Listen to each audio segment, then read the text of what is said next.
share my screen for stopwatch if necessary?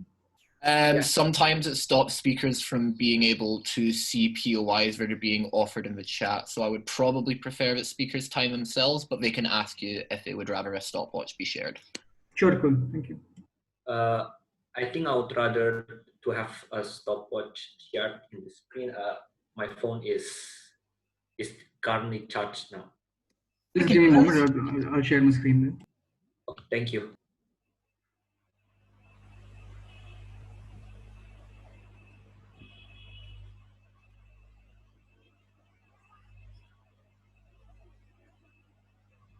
The host needs to enable me to share my screen.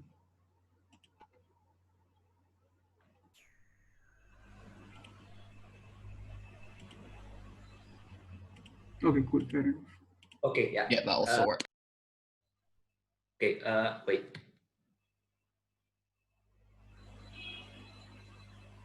I'm going to start my speech in 3, 2, 1. Climate change denial. I think that it's very funny that currently, even with the 7 billion people currently being threatened by this thing called climate change, there are still some people not believing this. I think the scientific facts, the scientific evidence has been very clear, has been very factual towards us, and I think that for the humanity, for this all people to actually survive and actually go into the better future, moving from this very bad present, I think that we should start a change. What is this change? I think that we should start to criminalize the climate change deniers, and so on and so forth. So what is climate change denial? We define it as some sort of denying the evidence of denying the existence of climate change. So what does this look like? Maybe this looks like, for example,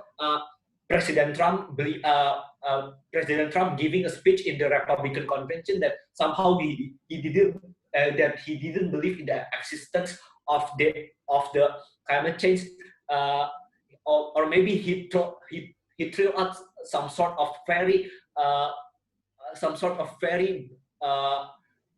bad or fake words about the climate change and so on and so forth. This can also be coming from maybe Twitters or maybe Instagrams, people saying that, oh, I don't believe that this climate change exists. What is the proof? I think that our city has just got cooler instead of hotter, and so on and so forth, etc. etc.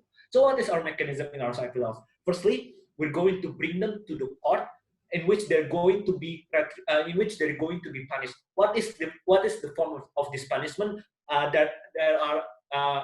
It can be about maybe jailing them for about 3 weeks or 2 months. Secondly, they can do social work, or maybe thirdly, if they are rich enough, or maybe they consent to pay enough money, they can also pay a fine, like for example, $10,000 or $5,000, and so on and so forth.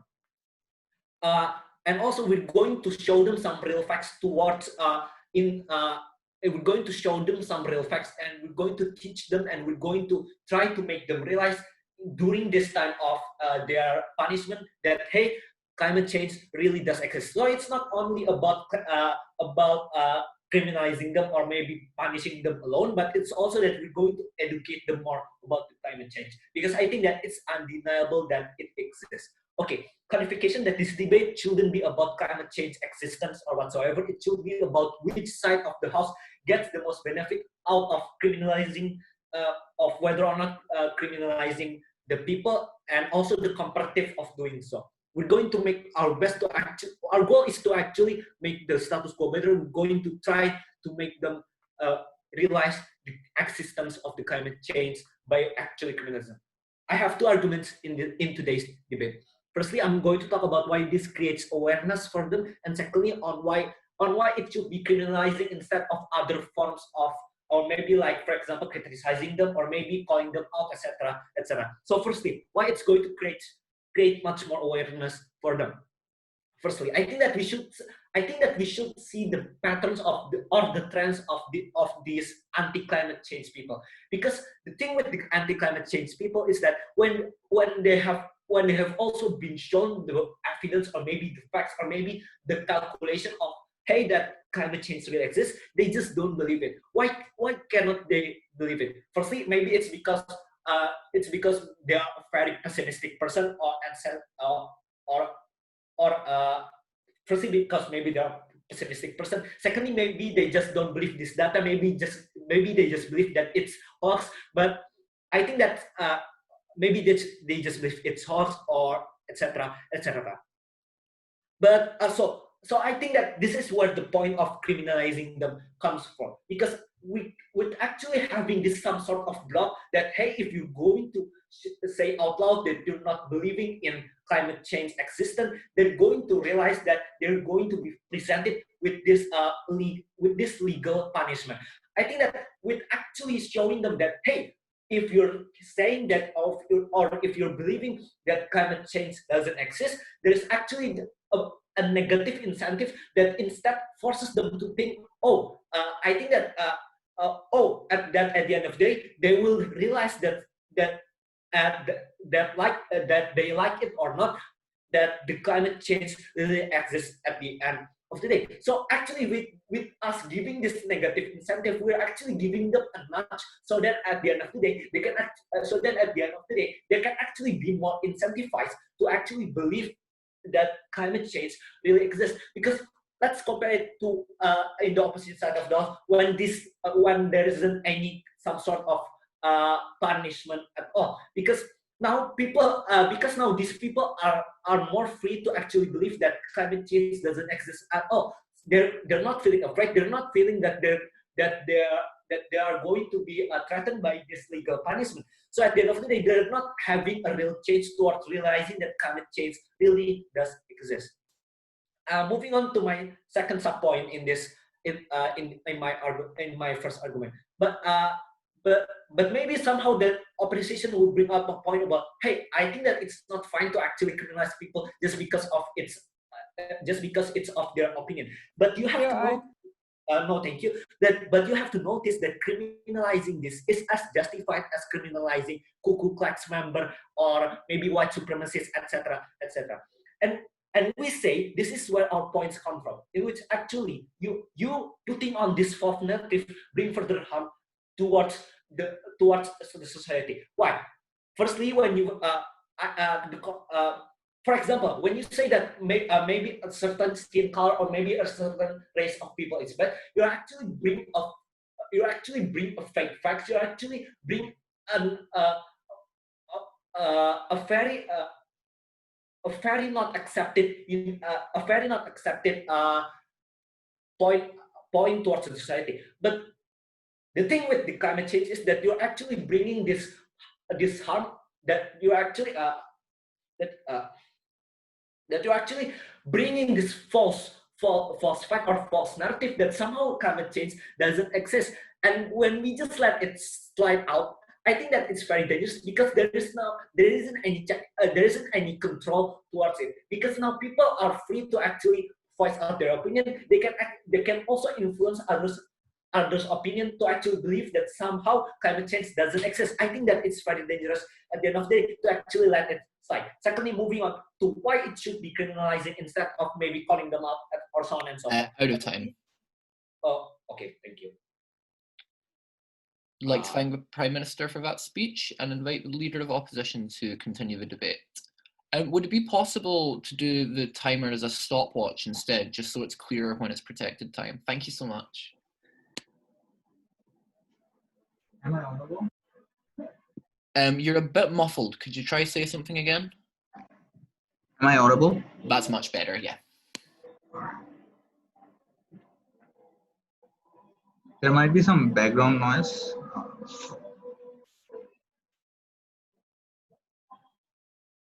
Shall I start?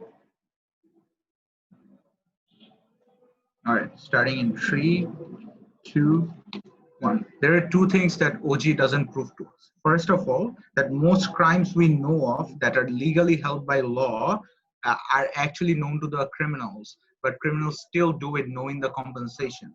So why is their deterrence a necessary one? They didn't mechanize it. Secondly, they didn't mechanize as to how they will catch these climate change deniers. Is it through using of Facebook? Is it through obstructing people's privacy? Or is it through, if they use straws or something like that, which are harmful to the environment? These two things necessarily not mechanized well makes their case weak. However, we also disagree with their characterization. Basically, we have 2 points. First of all, I'll tell you that when do you criminalize something, right? And secondarily, I'll tell you as to how does it obstruct the environmental movement in and of itself by criminalizing these people in the first place. So first of all, when do you criminalize some act or an action, right? So the first thing is that when you have an active harm that is occurring to another person, and you also have to take into account the extent of the harm that is being caused to another human being. But the thing with climate change is that culpability mostly lies with the corporation and government who are passing this policy in the first place. In fact, 71% of the pollution against climate is done by corporations who are not being held accountable under government rights work. So basically, we are ignoring the tipping point of this debate by actually focusing on people who are misinformed, who are not actually well informed within the paradigms of climate change and the researches that they talk about in the first place. But secondarily, when we criminalize someone is because we can prove the culpability in the course of law, and we disagree with that because you cannot prove their culpability in the first place. Because let us look at how climate change deniers actually grow up to be. Because first of all, they might be misinformed about researches because there are counter researches which suggest by corporations, funded by corporations and governments, which suggest that climate change doesn't really exist. And it's a change due to the weather or something like that. Maybe they are exposed to those materials and they are more likely to believe those materials because of their lived experiences or because of their community in the first place. So if someone has a bias towards something, we do not necessarily criminalize someone because we cannot prove that they're culpable in believing that in the first place. But secondarily, there's a larger right-wing political rhetoric about denying climate change in the first place. Look at Trump. He denies climate change and says that it's because of the weather or something like that that is happening in the Arctic, right? But necessarily, these people might be influenced by certain political organizations or necessarily by corporations who have an active incentive to deny climate change in the first place. Maybe they have something and they have this information bias that exists. We cannot hold them culpable because of having necessarily being exposed to wrong information in the first place. But thirdly, they might prefer proximity because climate change is something that we cannot see or we cannot observe in the real world by a spectrum. You can only find it by, gaining knowledge about it, reading about the researches and watching some strands.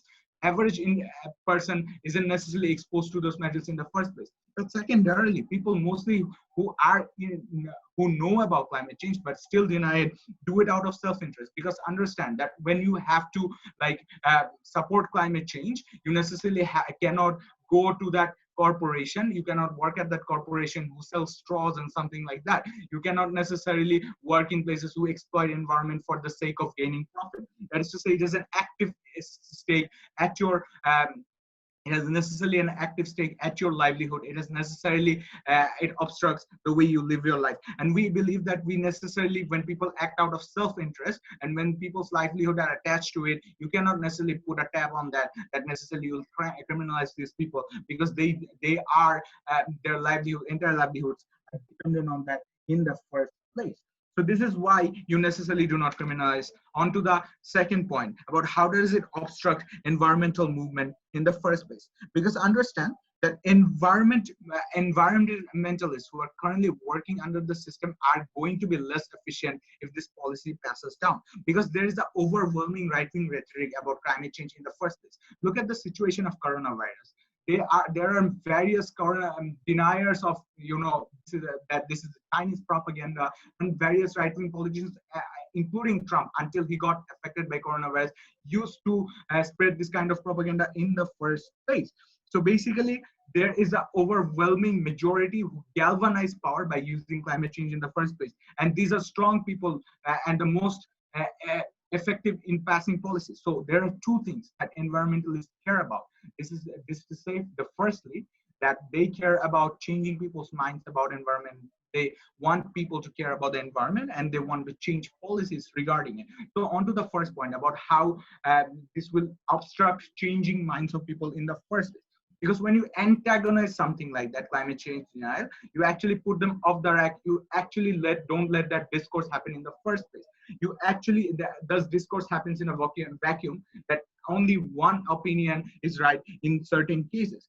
So necessarily these people become more antagonistic and they start to revolt against environmentalists in the first place. So the optics of this is that necessarily environmentalists are pushing their opinions over certain minority people, and they're necessarily obstructing their opinions to be expressed in the first place. Rather than that, if we necessarily campaign more, spread more awareness, or take other alternative mediums to necessarily educate them, this will more likely lead to a change in the mind. Notice that environmentalists, the goal of environmentalists is not to necessarily convince a small number of people about the effects of climate change, because when we come together as a unit, that is when we will be able to save the environment in and of itself. Because even if 50% of the people believe in climate change, is still not enough. We have to reach the 90% or 95% people that necessarily do not use straws, do not necessarily do environmentally culpable work. So that falls down. But secondarily, it is an obstruction in influencing policies in the first place. Even if the government is pro climate change, it necessarily antagonizes people by putting them into jail in the first place. So there will be widespread movements. The widespread movements that we see about policy change will be seen in a different light, and people will use that to galvanize power in the larger sense and scenario. That is why it will necessarily not allow those policies to be passed, because every government has an opposition that will necessarily target this and use this to actually make people revolt against those policies, and necessarily do not support the rhetoric of all of this. This beats the characterization that they show that how are climate change denials in the worst place. I think the best alternative is to educate them, is to make them aware. And even if they are not aware, I think we'll get an overwhelming majority to pass policies and to make people aware. The process must go on. Thank you so much. I'd like to thank the Leader of Opposition for that speech and invite the Deputy Prime Minister to continue the debate. Am I audible? Yeah, you're good. I'll start my speech in 3, 2, 1. Climate change is a real problem. When will we start listening to the experts? When will we start listening to the people who have stated the same thing? A few points of rebuttals before I continue with my extension. Side opposition said that we criminalize an act when it causes harm towards another person. We do agree with that, but we also believe that being an accomplice of harm also deserves criminalization. By denying that climate change is real, you are in a way being an accomplice of harm, because climate change, it's a well-known fact that climate change will slowly but surely kill us. It is something that people often neglect just because there's no instant effect. But those who will receive this effect, those who will go through this effect, will be the future generations of our society. And it is the House's responsibility to protect not only the people, the welfare of people today, but also the welfare of people tomorrow. They also say that this will obstruct the way we live our life by using examples such as the use of plastic straws. That is the risk that we must be willing to take for the sake of our environment. And that won't be that much of a deal anyways. Other than that, we can implement things such as taxing companies based on their carbon emissions, which will not affect the general public, but which will only affect the companies, the big corporations. And by taxing them based on their carbon emissions, we'll be forcing them to look into other alternatives. Even though there might be some negative impacts by doing this, but we are focusing on the effect it will have not only now, but also on the effect that it will have on the future generations of our society. For my first argument, 3 layers. Why is the status quo not enough? The actors involved in this motion ranges from people with influence, such as politicians and celebrities, to the normal people in the status quo. Currently, there is no legal incentive that will deter these actors from starting to truly care about this issue. How is this so? What's the proof of this? Global warming, climate change has been publicized so much in our media, and yet some people are still refusing to believe this.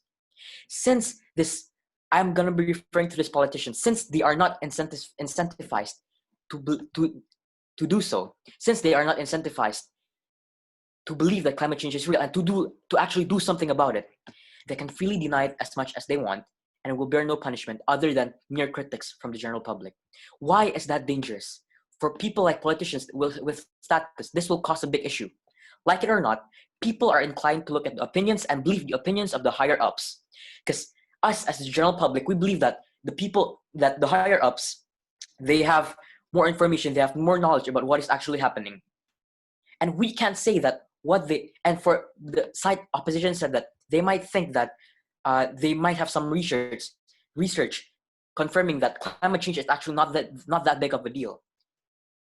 But we don't agree with this because you can search the internet, there's already so much research indicating otherwise. So we believe that it is also the responsibility of people with influence, people with power, to share what is right to the general public. It is the responsibility of our leaders to realize that this is a real problem and we need to do something about it. Side opposition give an example about Trump, about how he neglected this coronavirus and how he neglected the importance or the severity of this coronavirus. And that example proves our point. Trump neglected the severity of this pandemic, and now look at the result. So how will this motion be effective? My second layer. This will force everyone to focus on the fact that climate change is a real deal. It will band people together to fight this together. Climate change, as I have mentioned, it won't have instant effects, but it will slowly but surely kill us. It is the interest of the House to protect not only the welfare of the people today, but also of the future generations. Which makes this motion valid and much more urgent and even more important. Proud to propose.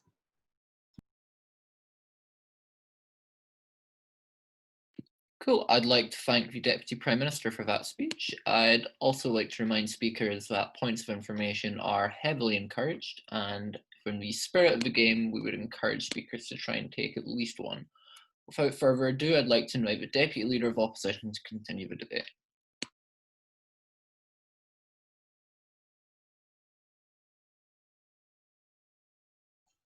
So am I audible now? Yep, you're good.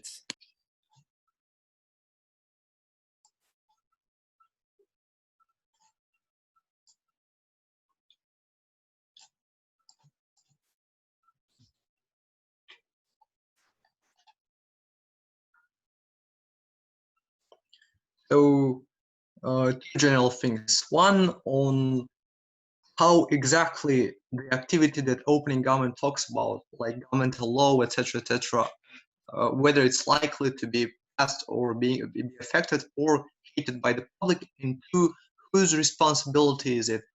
Whose obligation is it to go to jail for this misinformation? So before starting, I think that from opening government, it was very unclear framing and unclear mechanism on who is going to go to jail. Is it only politicians, or is it only corporations, or is it also like just people and public who will spread this misinformation? I tend to believe that this motion is likely to affect and jail all the people, because the point in which you only care about only politicians or businessmen, you still have a negative impact, because there's also so many common people on the ground that spread this information. It's not only corporations, it's not only politicians, but also there's a huge support to the right-wing parties from so many people who do not believe, who deny, etc. I really tend to believe that this motion is about all people, is about all people, because in order to achieve the benefits that they're talking about. So the first question here is how exactly those green movements are likely to change. There are two things here. One, we believe that even if you criminalize this activity, corporations still have so much money, corporations still have so much power. Do not take away power of corporations, and you do not give the power to green movements. At least it wasn't explained from the opening government. We believe that the point in which you criminalize it, because corporations have still much more control of media, still have much more more money to lobby this media, have a power to portray to the public how is it criminalized. They're likely to show how people on the ground are going to the jail, or people who are just working to put some food on their table, going to the jail.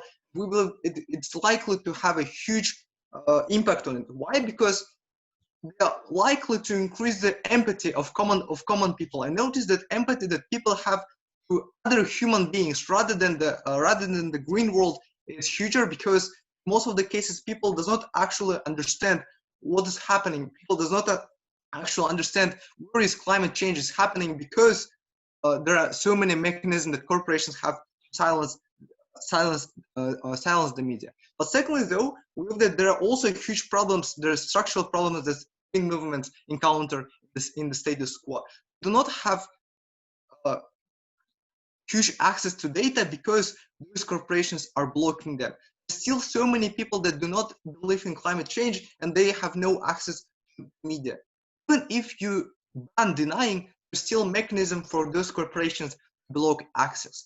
What is very likely is that we tell you that demonization of green movements is likely to happen. Why is it so essential? Because one, opening government tells that after that we are likely to tax government policies, or we are likely to tax all these activities. However, taxation of those corporations or any other strong government laws will not be passing if there is low public approval. Every government is likely to pass the laws that is approved by the public. However, at the point in which those laws are demonized and people do not approve green movements, because in most of the cases green policies are associated with green movements, it's likely to happen. Secondly, though, we are telling you that there are other slow alternatives. Slow evolution is essential. Gathering more data, educating people more. We have in the status quo Greta Thunberg, who's convincing people to be more ecological, to go and reuse, to go and be more green. There are slow mechanisms to convince. However, on their side of the house, these slow evolutionary methods are very likely to fail because people do not believe in green movements at the first place. They do not respect them, and they think that those are bad people for jailing us for our speech, for our free speech, and for our attempts to survive. So if there are any PY from closing government, or I have a question. So regarding your opening opposition leaders statement that climate change does not really exist, by what research or what is the data that he relied on to say that preposterous statement? Can you please explain? couldn't. Should I Oh, rephrase sorry, it? I had internet problems. If you could repeat. Yeah, my question was regarding the statement of the leader of opposition that climate change does not really exist. He said that there are counter research, but what are those research? Can you please explicitly show us those any data or research that proves that it does not really exist? Yeah, so let's talk about this in the second clash. Like, whose obligation is it? Is it the obligation of the people, or is it the obligation that government has? Therefore, you cannot really jail people for it. We say you that one is a huge issue because there is no unified and good information in the internet or in any public information. The data that Trump has, for example, scientists that Trump references, we believe that the raw data, climate change is very slow, or climate change isn't likely to happen. There are scientists that are lobbied by the public, and we believe that even if there is some real information, it is the obligation of the government to not to make sure this data is available to the public. Secondly, though, we are telling that most of the cases governments work with lobbyists. They they take money from those corporations, and therefore therefore they are also responsible for the fact that there is no data, that people do not really know what is true. Therefore, we believe that now status quo is not the right time for criminalizing, but rather status future in which people know. Proud to oppose. I'd like to thank the Deputy Leader of Opposition for that speech and invite the Member of Government to continue the debate. Am I audible enough? Yeah, you're good. Okay, so starting my speech in 3, 2, 1. First of all, let's come to the point of what the opening opposition leader have said. He has already stated that there are counter research proving that climate change doesn't really exist, but it does not. But it didn't really sound like it was based on some factual counter research. But I was hearing the Fox News in a debate, which was really really frustrating to hear. Secondly, he have questioned that is it really harmful or not. That's where our case comes in. Our case will be the closing government will show you that who are the stakeholders or who will be benefited and what kind of worse impact does it fall upon the stakeholders, and why it is really important to criminalize it. First of all, let's take the criminalization, the characterization of criminalization to another to a certain extent. From the closing government will be characterizing criminalization as to avoid those kind of people, those people who does not really believe in the scientific research paper, or the people that have made the that have joined the rally of the green movement. Those people, those scientists who have claimed that claim that these research are legitimate. Not only that, there have been research that has shown that if the global warming is not really reduced by 2050, then both the polar caps will melt down, and this is and this kind of research have validity to it because they have been shown in the journal, in international journals. And that's why the criminalization, the characterization of criminalization should be that we should be avoiding those kind of people, those not only people but those organizations and the factories, those who have the production level without the regard of what the nature, what harms are they, what harms they're putting to the nature. Those kind of organizations or factories or people are on the criminal list, and we should be avoiding those product or person in order to criminalize them, because regarding the opening government case, it is not really plausible, or it is not and it is not really realistic to believe that jailing them or taxing them will be beneficial enough, or it will really be fruitful in the long run, because they have already said that President Donald Trump have already claimed that it does not really exist. But how can you jail Mr. Donald Trump, and how can you really tax him when he definitely evaded tax from the starting of his presidential year? That's why we cannot really. That's why it's not really realistic to go for this kind of tycoons. Rather, we should be taking action against those corporations, those firms, those business facilities, so that they do not really dare to harm the nature more. Now, who are the stakeholders of this debate today? First of all, in the earth itself. Secondly, the people who are living in the earth, Mother Earth. Thirdly, the animal who are reliant on the nature, which has been destroyed by the people in order to satisfy their selfish interest, which is not selfish interest, regardless of what harm might be imposed on the nature or in the society. These three stakeholders are in order.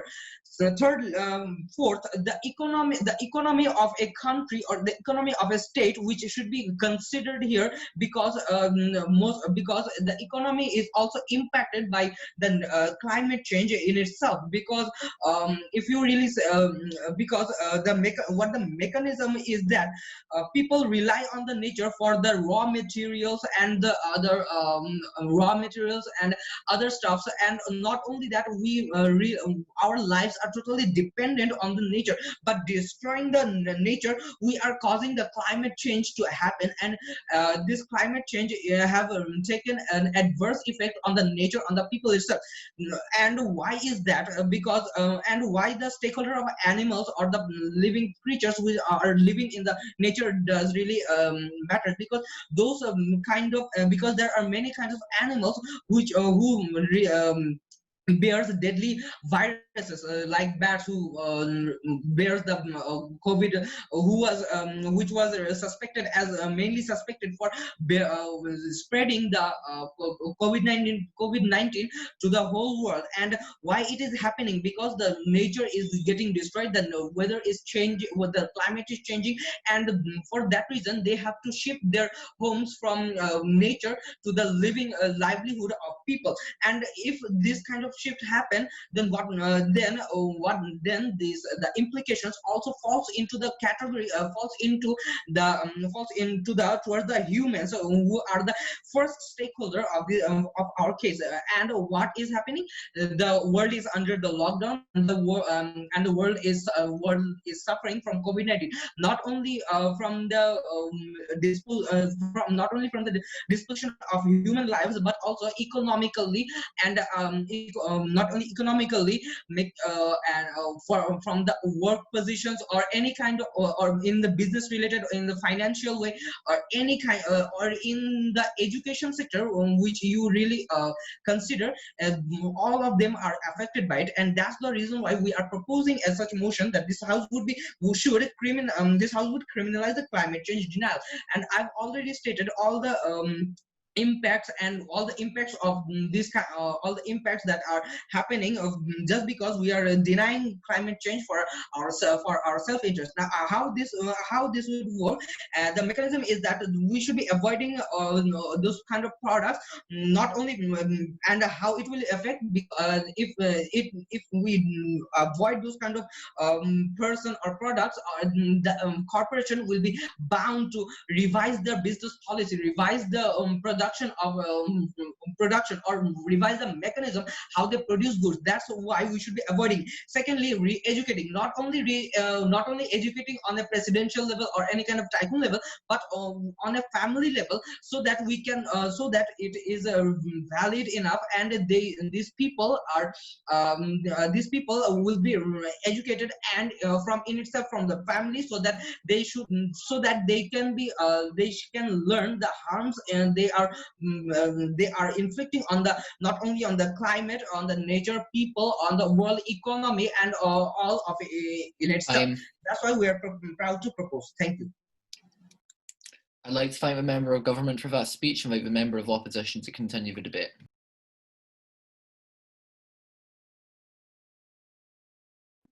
Hi, am I audible? Yeah, you're good. Okay, wonderful. So starting in 3, 2, 1. Panel, there are really only 2 questions in this debate so far. The first one is it justified for us to criminalize this? We're going to tell you no, which is partially reliant on the second question in this debate. Is this actually going to help us legislate against climate change in a more effective way? And is this going to help in any way to convince people? Before that, let me deal with 2 extraneous things. The first one is a lot of government has spent their time on things that are just simply off clash. We probably all agree that climate change is horrible and we should do something about it. The question is, does this specific policy help us do that? And then second of all, when government talks about this idea of educating people, we also think this is something that's not mutually exclusive and on their side gets harder. And one of the reasons why it gets harder is going to be in my substantive material of how you basically antagonize people. But also just let me point out as direct rebuttal to opening government's mechanism here. when they tell us that they want to educate people when they have them jailed. We think, it's incredibly hard and difficult to identify people who practice climate change denial, especially if this is online and they use pseudonyms. So even if they like actually expect to catch those people, we think this will take a lot of resources to even get them. And probably they would be much better spent just directly educating people and having campaigns about climate change than like trying to hunt them down and probably in most cases failing to do so. Yeah, I think this is mostly my engagement so far. So the rest will be integrated. Unlike the question of whether this is justified, I think like opening opposition makes a good attempt here by saying that the blame should be on like corporations and the government, not on like the basically like small people who've maybe been socialized into this. But we don't think that this fully goes far enough to justifying why the action should never be criminalized, because it doesn't really hit everyone, right? That doesn't mean that like those corporations or politicians shouldn't still technically be culpable. OO just misses that engagement, while OG kind of does the opposite and only talks about these responsible, powerful actors. But we also think those justifications are not very strong. They like compare it to like the KKK or racism, but we think it's actually not the same, because we think the only instances in which we principally right now restrict speech and restrict what people can say is if there's direct danger, and this directly leads to like other people's lives being like causally endangered.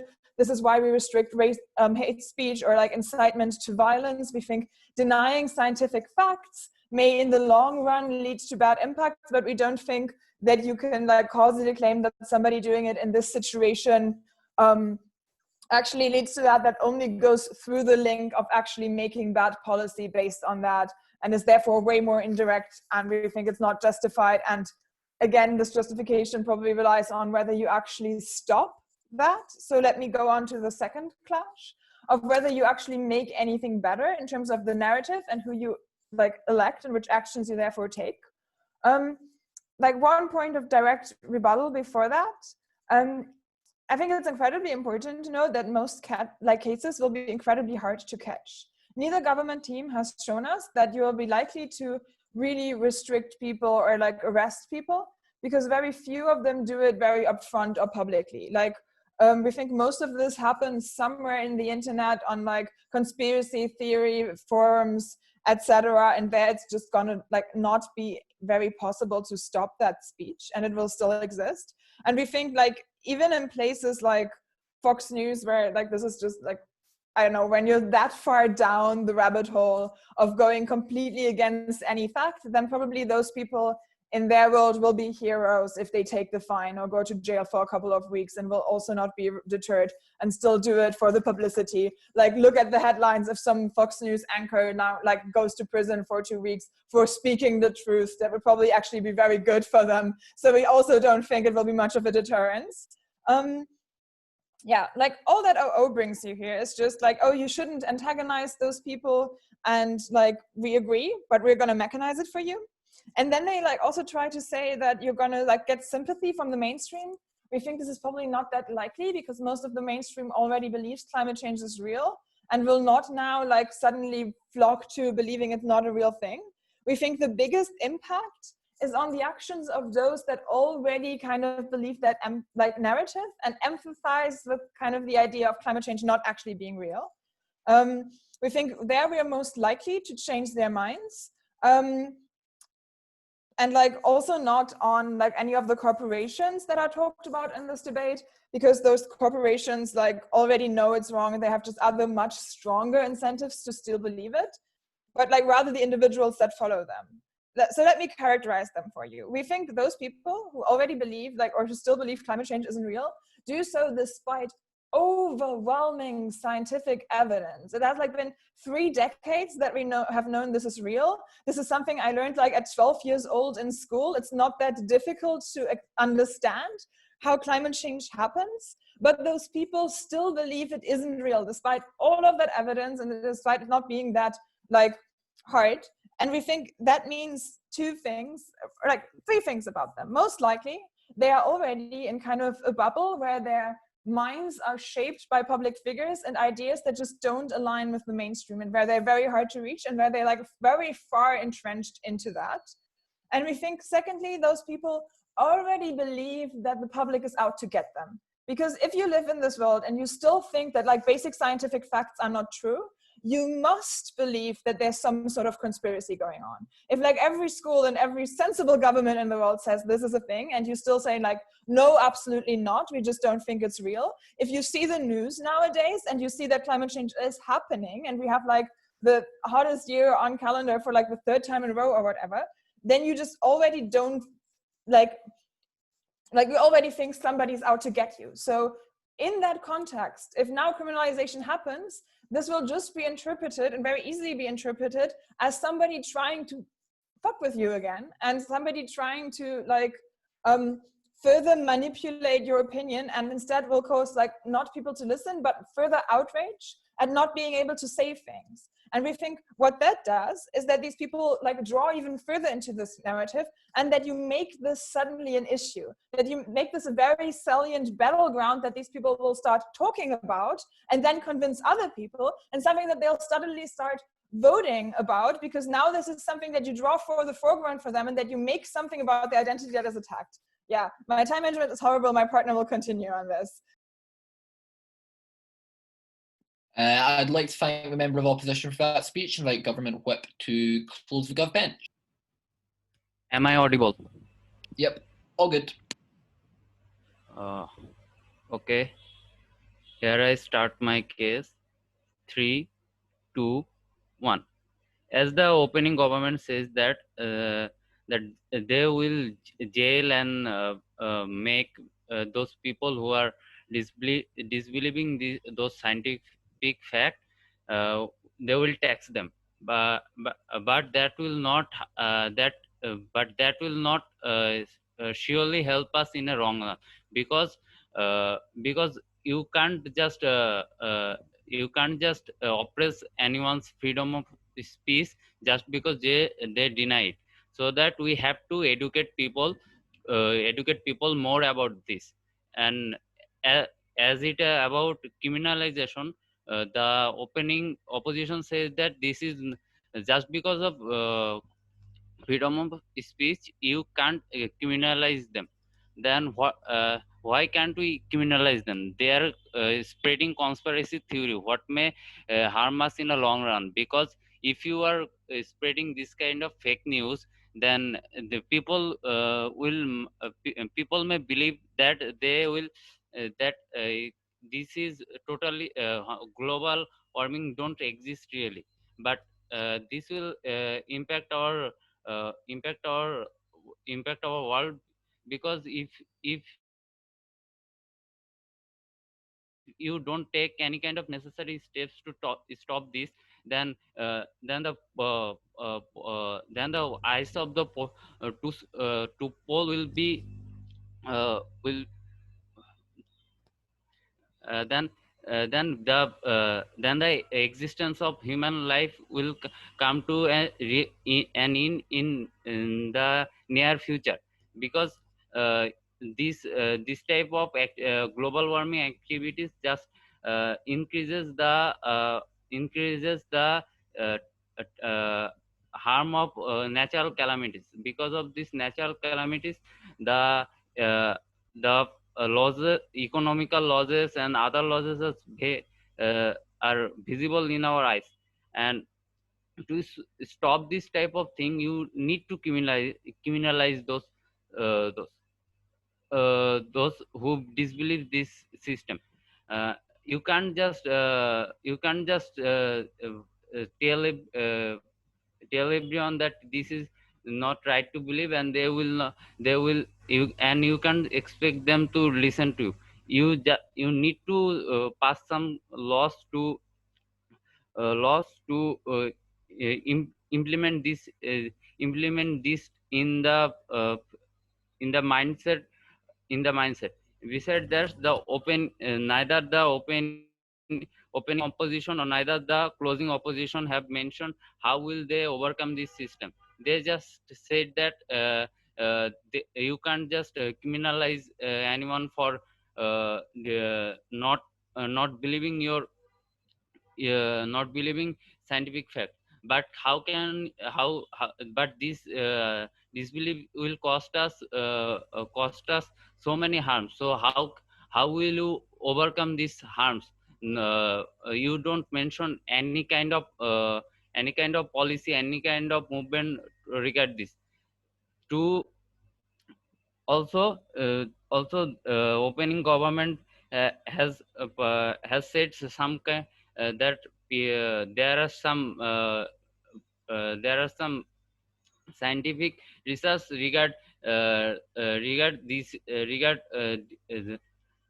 global warming don't exist exactly, but they don't show any proof regard this.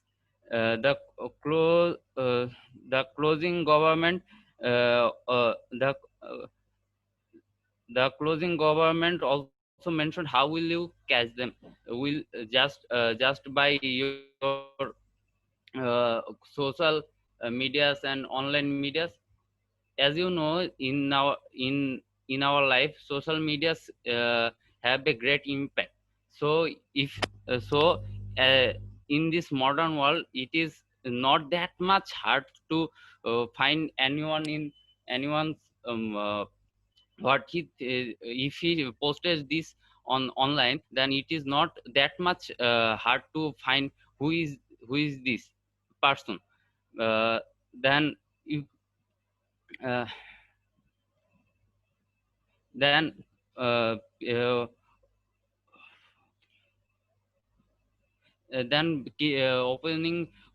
opening opposition also said that will you just imprison those who are will won't you imprison those who are politician in higher level? It is totally useless to imprison someone in this regard, but you have to pass a law. You have to make them understand that this is this is one kind of crime to this is one kind of crime because you are misleading people towards the destruction of humankind, and you can't just do that. uh, will criminalize those based on scientific fact. If you don't do that, it will give those criminals leeway to have their ways. It is not acceptable morally, because this situation will normalize in future. If you don't take enough steps right now, this type of conferences theories will increase a lot in a number in near future, what which may not which which won't help us in long run. Because of this type of theories, people are searching new home in the space, which is more costly than trying to prevent this type of prevent global warming. If you and this the searching home in the space is not that much mm, that much possible, if like preventing the global warming. And if you stop this, if you criminalize this thing, people will start start respecting those facts because you have passed a law. And if you don't pass a law, okay, okay, here I rest my case. I'd like to thank the government whip for that speech and the opposition whip to close the debate. Okay, am I audible? Yeah, you're good. Okay, so 3, 2, 1. I think the biggest problem, well, one of the biggest problems of this debate is that the main clash of this is not how big the impacts of climate change is. We all agree that climate change has great impacts, and that this is not the point that the government is supposed to prove to us. Starting with the opening government. Opening government is talking very is giving us very abstract and vague concepts about future generations and how the climate change is going to harm them, and how this is our responsibility to stop the climate change. However, they never explain why exactly criminalizing is the only way to stop the public opinion about climate change not being real, and why criminalizing is the only way of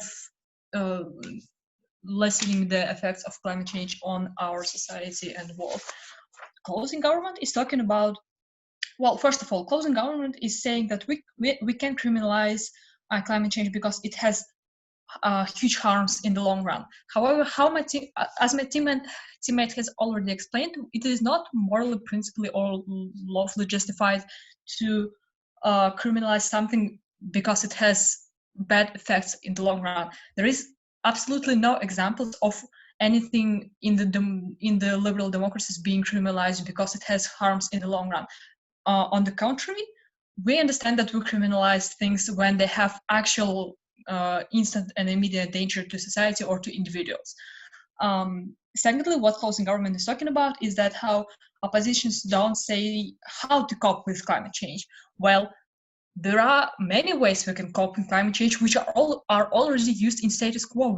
We cope with climate change through environmental green movements. We cope with climate change through educating people to stop having harming the environment. We cope with climate change through influencing the big corporations.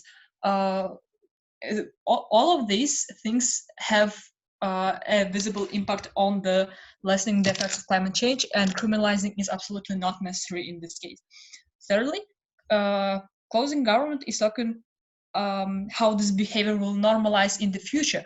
How if we don't start criminalizing people who deny climate change in the matter of decades or a few years, this behavior will be normal and people will be out there in the streets speaking about how climate change is not real. Well, this is not true because as my teammate has already explained, these people are already in a position where they believe in this where they believe that climate change is not real, although there is a great amount of actual scientific research, there is a great amount of social pressure on them, they just live in a world where everyone except a very small group believes that climate change is real, and this behavior will not be criminal or normalized in the future, although closing government is trying to tell us that.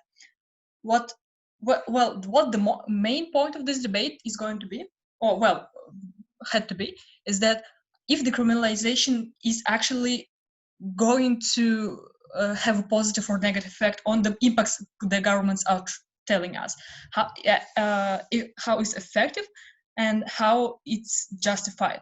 And as my teammate has explained, it's absolutely not justified for the reasons she has already talked about, but also we should understand that it's also absolutely not effective to criminalize those people because just a second.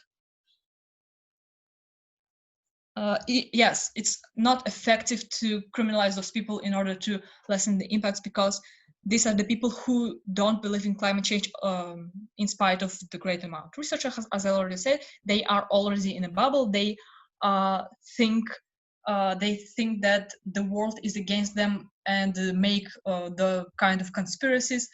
What is going to happen if we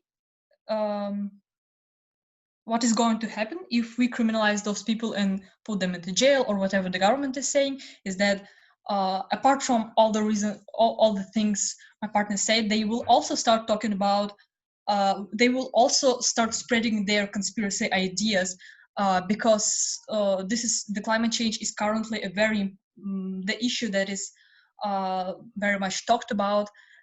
What they will do is they convince their friends and relatives who are on the neutral side on the fence, because there is this public there is this governmental pressure that is being put to them because they are already in the status quo, are believing that the government is against them and trying to harm them, and if we actually put legal actions against them, they will have much more active actions against government as well.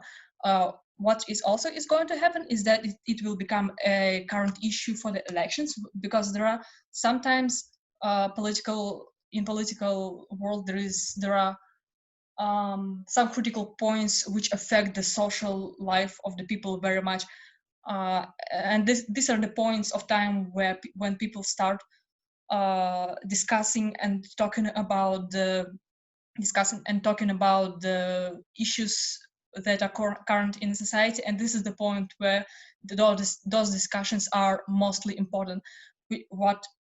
Consequently, it will be making it more likely that they throw their political support to politicians who are deniers of the climate policy, who are against making legal actions for environment, and these are going to bring us to a much more feasible effects than what any other team is talking about. This is going to bring us to having more politicians who by denying climate change would actually lessen the effects of society and the humanity on stopping the climate change, which is a great harm to all of us. Thank you.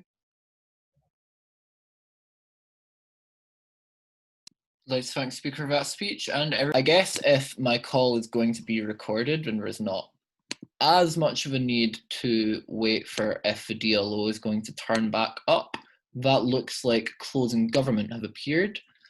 So I am going to begin. So thanks everyone for what was a really interesting debate. I'm going to do 3 broad things in this OA. First, I'll give you the call to put you out of your misery. Secondly, I'm going to give how many 1, 2, 3, 4, 5 pieces of general feedback. Then I'm going to go through a chronological discussion of how this debate went and how we came to the call. Call went as follows. We gave the first to the team in closing opposition, the second to the team in opening opposition, the third to the team in closing government, and then the fourth, unfortunately, to the team in opening government. The separation of the benches was reasonably clear, but the comparatives within said benches were comparatively closer.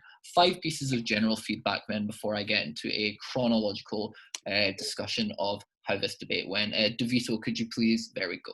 Cool. So first of all, and I think this is really important for the context of specifically this debate, is to be sure not to assert your metrics. What I mean by this is pretty much every team in this debate assumed that this debate was about who has the most capacity to solve the climate disaster. And I just don't think that necessarily has to be true, particularly given that this debate concerns like a fairly unprecedented thing regarding specific legal precedents and institutions. I think given this then, you probably do need to do some analysis to prove to me why climate change is the metric that we should care about in this debate, particularly given that that is going to make you extremely vulnerable to a potential analysis extension. So just literally adding that one sentence proving me why I should care about this metric, and that's something that you should broadly do in every debate where the metric isn't stipulated within the motion.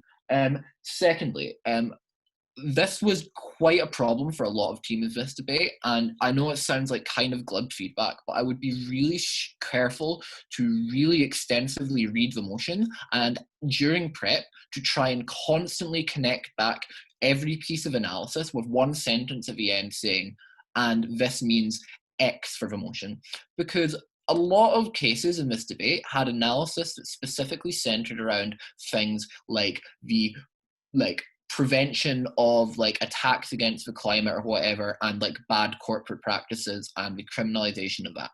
The problem is we're not criminalizing acts that cause damage to the climate. We are instead criminalizing in this debate just the denial of the fact that those acts are occurring. That is to say, a lot of analysis regarding the acts that corporations engage in wasn't in the purview of the motion, and when it was predicated on analysis that wasn't actually done sufficiently. Third thing to say, particularly in debates about climate change and social movements in general, I would be really wary about taking the high burdens that were often taken within this debate. That is to say, I think you're probably not going to fix climate change. I think in most social movement debates, you're probably not going to get like the critical mass needed for a huge amount of change. What you are probably going to get is you're either going to get marginal increases, or you're going to be able to long-term get generational societal change in the very long term, and plus marginal gains right now. The teams that did the best in this debate were generally those who opted for more accessible burdens, rather than aiming for a high impact that they were ultimately unable to require. Fourthly, and this was really important in this debate, I would have preferred a lot more if teams could clearly stipulate who they think this motion is affecting, and specifically where they think this mode of change is. That is to say, at various points within this debate, this was about politicians, this was about heads of corporations, this was about individuals on the internet. Seemingly nobody in this debate could really agree where the most impact in this debate was, which actors we should be talking about the most. And given this then, there was a lot of strands of analysis going across each other and a lot of specific effects and groups that the panel had to intuitively weigh. In the future, I would advise to either hone in on one stakeholder, or alternatively, hone in on one stakeholder and do an even if on the other stakeholders if you are unable to prove why they are comparatively unimportant. And fifthly, I think there is kind of like a simplistic conception of how social movements and people respond to them occur. I think there was a lot of moving parts in this debate that could have been analysed to a much more nuanced extent. Often analysis in this debate occurred like, social movement does X, therefore people on the ground do Y. And often the actions of that social movement were kind of considered in a vacuum without really analysing the sort of like other institutions like media, governments, other social movements, lots of counter voices and moving parts in which these people, in which these like impacts occur, in which these movements exist. And I think by considering the moving parts that exist around these things, you're able to better ground your impacts in reality and give us a much more nuanced conception of how people respond to things and how these impacts occur. Cool. I think that's everything for general feedback. So on a chronological discussion of what occurs. Let's start then with opening government. I think opening government initially provide two pieces of framing. First of all, that there is overwhelming evidence that climate change is a reality. I think reasonable to do that, probably not reasonable to spend as long as you did on it, insofar as I think it would probably be quite an unstrategic opposition team to say that climate change doesn't exist. Secondly, tell us that the metric for this is a comparative solution for climate change. Could have done with a bit more, but I know where you're going with this, and you give us broadly two strands from this. I think the first is a characterization of why the status quo is insufficient, and then secondly, a mechanism about awareness. Let's start with your characterization of why the status quo is insufficient. The first thing, the primary crux you explain for why the status quo is insufficient is that ultimately the people who deny climate change kind of have a sense of impunity when they act, and given that they don't have a deterrent, they have like no reason to care, and therefore this adds to that deterrent. I think there are two reasons why we're unable to buy this conception of a deterrent. One, I think intuitively people commit crimes all the time, even though they're legislated against. I think your specific analysis that this now becomes a crime was probably too simplistic to specifically explain why this is going to be a tipping point to prevent people from engaging in what is probably quite an entrenched habit. And I think the main reason as to why this is insufficient is the second thing, which is that you don't give us any analysis as to why people deny climate change right now. You identify that there is a problem in terms of people denying climate change, but insofar as you haven't analysed why that problem has come about in the first place, I am unable to credit your solution with actually addressing the problem. In order for us to believe that the deterrent would have been sufficient, we would have had to analyse why specifically these people currently deny climate change, so that we would be able to believe that the deterrent is enough for their value judgment to now shift from them denying climate change to the deterrent being sufficient. I think the way that you could probably do this is to say something like, you can't be in politics if you are a felon. Therefore, at the point that you get a felony, you would at the point that there's the potential of you getting a felony, you would value preventing getting a felony over like the clout that climate change denial is able to acquire you. So by not providing why the value calculus of the individual shifts,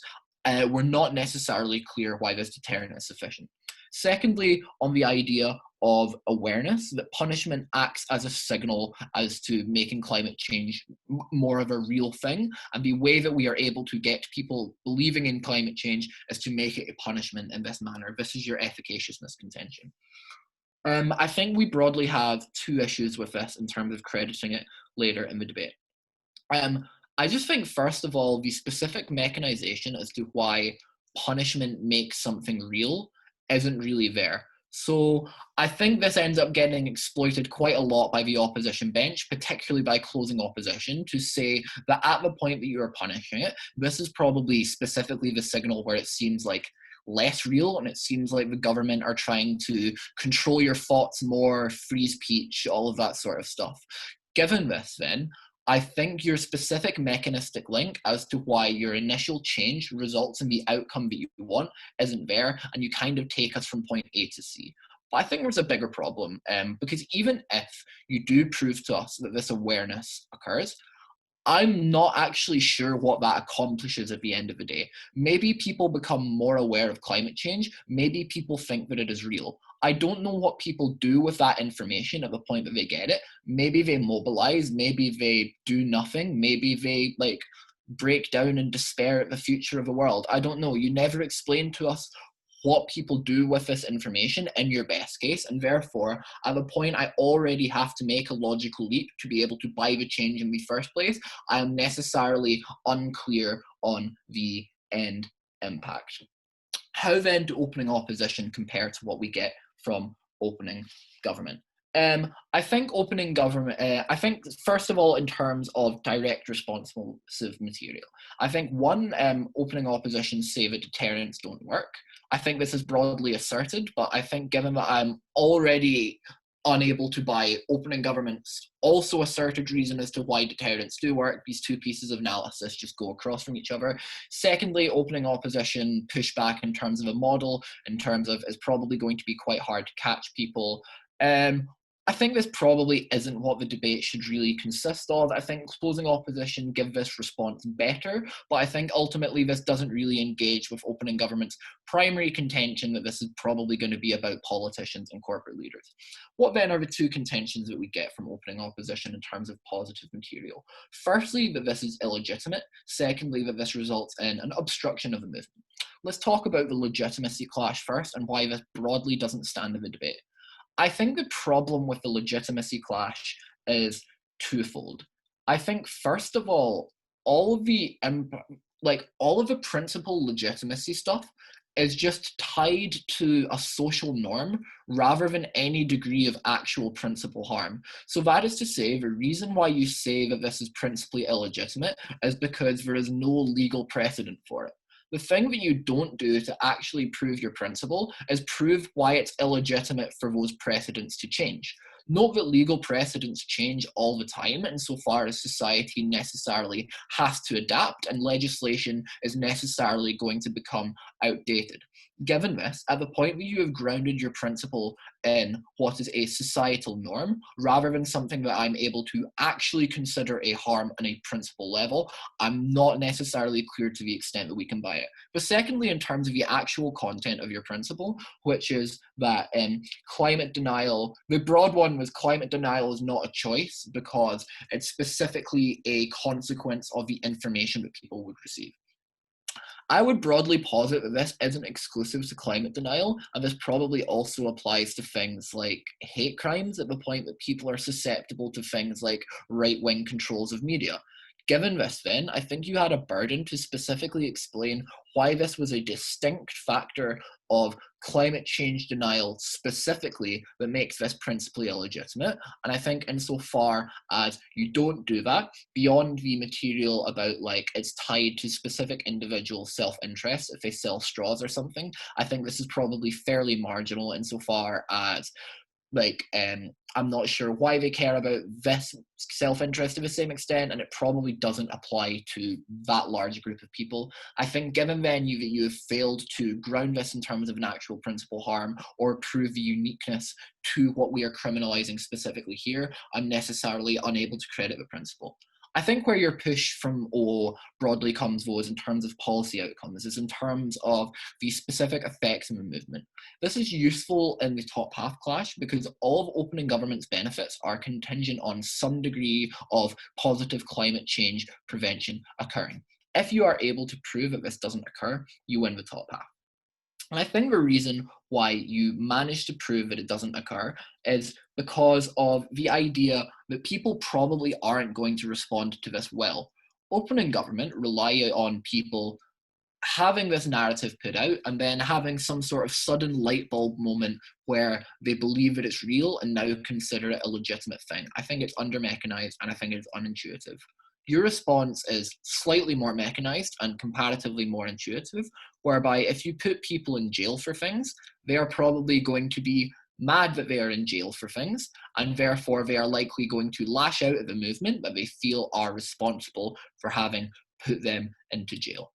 I think this is dubiously comparative in terms of I'm not sure how much angrier people can get at the climate change movement insofar as it is already ineffective. And then I think secondly, it is also dubious in terms of its scale insofar as this only affects the folk who actually get jailed in the first place. But I think on the comparative in terms of top half, I think this is enough for you to take it over them. Oh, one other thing I want to mention from O that ended up not standing in the debate was that O attempt to counterprop this idea of we're able to have more education campaigning, that sort of stuff. This sounds identical to the status quo. I think it is unclear why, if this problem exists and why the stuff you are describing is essentially the stuff it has been doing right now, why it is actually a counterprop that has any comparative, and therefore I don't think you're able to accrue any degree of benefit from it. That's how the top half went. Bringing in closing government. Oh, does anybody have questions about top half before I go on? Yeah, so how could I have legitimized the principle since you didn't buy it? So I think that the way that you probably legitimize the principle in this extent, let me think about this for a moment. I think the way that you do this is you mechanize how exactly climate change does result in concrete harms to people. So I think the way the oh, sorry, that's how OG mechanized their principle. I think the way that you mechanize the principle from OO as to why this is specifically something that should not be punished is that ultimately I think you do kind of have to make it as a principle practical, right? I think the only way that you are going to be able to beat government on the principle is to prove that the practical outcomes don't occur in the first place. Because ultimately government bench are always going to be able to win on the principle if they prove that it is justified. The manner in which they have to prove that it is justified is to prove that the policy actually works in the first place. I think given this then, in order for you to win any principle clash in this debate, you have to prove that it is not justified, as this ends up becoming prior to the principal pushback that we get from government bench. Does that make sense? Yeah, so I shouldn't have gone with that legitimizing crime and the sort of the line that I took. No, because I think it is impossible probably in this debate to prove that it is distinct from other forms of speech that we restrict. I think that's probably the biggest reason why you shouldn't run the principle that has this strand, because I think it is fair. I think your response makes you very weak to a CG response to say that like climate change denial does actually harm people similarly to hate crimes, and mechanize how the specific prevention of things like policy changes will like harm people who are like subjected to like climate disasters and shit. So at the point that they're able to prove that it is symmetric with other types of free speech that we resist, then the principle ends up being taken out of the debate. Does that make sense before I continue? Yeah, it does. Okay, cool. Bringing in closing government to this debate. I think closing government are maybe most victim in this debate in terms of debating this motion in terms of what occurs as a prevention of actual climate destruction rather than just a prevention of denial. I think there is maybe a good 4.5 minutes in the member of government speech that is just about all of the bad things that occur as a result of climate destruction to humans, to nature, to the earth. I think this is true. I don't think this is disputed in the debate, but in order for us to actually credit this as an extension, I think you probably would have had to specifically connect it to denial and mechanize why denial specifically makes all of these things more likely. I think this is a deficiency that is symmetric across the government bench in terms of actually proving the link between denial and behaviour, and both government teams are unable to fill that, and they are unable to meet their broad impacts regarding the actual efficacy of addressing climate change. Insofar then, as neither government team is able to actually address the problem of climate change, where does closing government actually extend? And I think this kind of goes missing in the first 2 minutes of the member of government because it wasn't really flagged as a point of extension. But I think the point of extension that closing government go at is at the point that these individuals, be they politicians or leaders of corporations, are arrested, and are criminalized. This specifically creates a signal where you know that these are the people who are denying climate change. You have some comparative capacity to now no longer cooperate with them at the point that you may know a corporation, but not necessarily know the individual who is behind it. And at the point that the attention gets drawn to the corporation and gets signaled in this manner, people are able to make better choices about what individuals and corporations they choose to engage with. I think this is somewhat comparative, and I think this is somewhat under-mechanized in terms of why people are likely able to engage in this calculus, but I am likely going to engage in this calculus, but I am willing to buy that this gives people more information to do this in some instances. I think, therefore, you are able to be open in government with this strand of extension because it takes a comparatively lower burden. That is to say, the opening government burden relies on people becoming aware of climate change being real and taking some sort of nebulous action as a result of that. The only burden closing government actually have to reach is for some prominent people to be to achieve a criminal record as a result of this, and that is all you need in order to accrue some extent of your impacts. Therefore, in terms of the accessibility of our impacts, closing government are able to take it above opening. On the short diagonal clash, I think broadly similar reasons. I don't think your stuff about signalling is ever proven to be, one, something that occurs to enough of an extent weighing against opening opposition, or two, is ever directly weighed against opening opposition's idea of policy getting substantially worse. Insofar as if policy gets better, the people that you need to criminalize presumably reduce, meaning that I think opening opposition's substantive is prior to yours and probably had a greater burden to be dealt with. The only real direct response we get from closing government is to push back against opening opposition's principle and to say that the data that says climate change isn't real doesn't exist. Therefore, opening opposition's foundation based on this also falls out of this debate. I think this is broadly uncharitable to the position that opening opposition have in this debate, which is not to say that this data is true, but to say that this data is out there and necessarily a layman does have some degree of a counter voice that they're having to encounter. And I think it makes it not necessarily always fair for them to be the victim of the slew of voices that we're getting. So I think, therefore, due to the fact that opening opposition are able to win the prior policy clash and the lack of their burden of engagement from CG to OO, CG are unable to take it over OO. How did closing opposition come into this debate? Closing opposition broadly do three things, two of which are derivative, one of which is not. The first two derivative things. First of all, I think the direct responses we get from closing opposition in terms of these people being hard to in terms of the education being non-exclusive and harder on their side, and in terms of these people being harder to identify, both of these come out of opening. And we get the addition that there is a resource trade-off with these people being hard to identify, which could have been cool, but doesn't really get analysed to the same extent. The second thing that we get from closing opposition is on the legitimacy clash. I think, again, there's not really a substantive contribution beyond what we get from opening opposition, beyond opposition member themselves identifying that this is predicated on the next piece of substantive, and given that they identified this, that probably should have been reflected in their time management. What then is the contribution that we get and the analysis that manages to beat opening opposition in terms of, one, being prior to their principle, and two, filling in mechanisms left behind in terms of how people respond to this?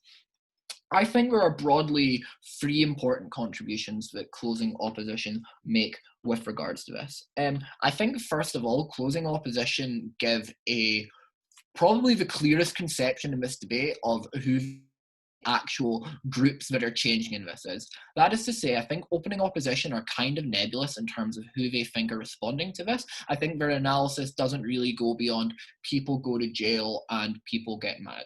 I think closing opposition are able to instead say, you don't even have to go to jail for this madness to occur. This debate is specifically about those who have kind of been drawn to the idea of like climate change not being real, and maybe in the future have some capacity to change, but they are now not going to change and are going to go further into their bubble. And this is the second contribution you give, because you actually manage to mechanize the anger that opening opposition's case relies upon. And you explain that the specific tipping point for this is at the point that people feel like their like thoughts and opinions or whatever are being manipulated by like the big bad government. This means that you are able to more clearly mechanize the steps to get to opening opposition's impacts, whereas they go from people get angry, people lash out at climate change movements, to you say people get angry because X, and then the third analysis extension as to why you're able to take it over opening opposition is you give us the actual clearest conception of what this antagonism looks like. I think what you say is this antagonism looks like is that specifically the issue now shifts to you are discussing whether or not that like the criminalization is good or not, rather than discussing climate change itself. I think this sort of shift in the discursive space is under impacted insofar as it comes at like 7:05, but ultimately is probably the clearest comparative impact on the opposition bench. And then given that policy is the metric that should be determining this clash in terms of the principle ultimately being contingent on the outcomes of this policy, closing opposition are able to take it above their opening. Similarly, in terms of the government bench, I think ultimately at the point that closing opposition are able to, first of all, engage in some fairly decent new responsive materials to the government bench in the whip, and secondly, in terms of the fact that all of government bench are contingent on policy, closing opposition substantially prove that that's going to get worse. That's how closing opposition come first in this debate. Sorry, I know I've ran over. I am very bad at timing myself.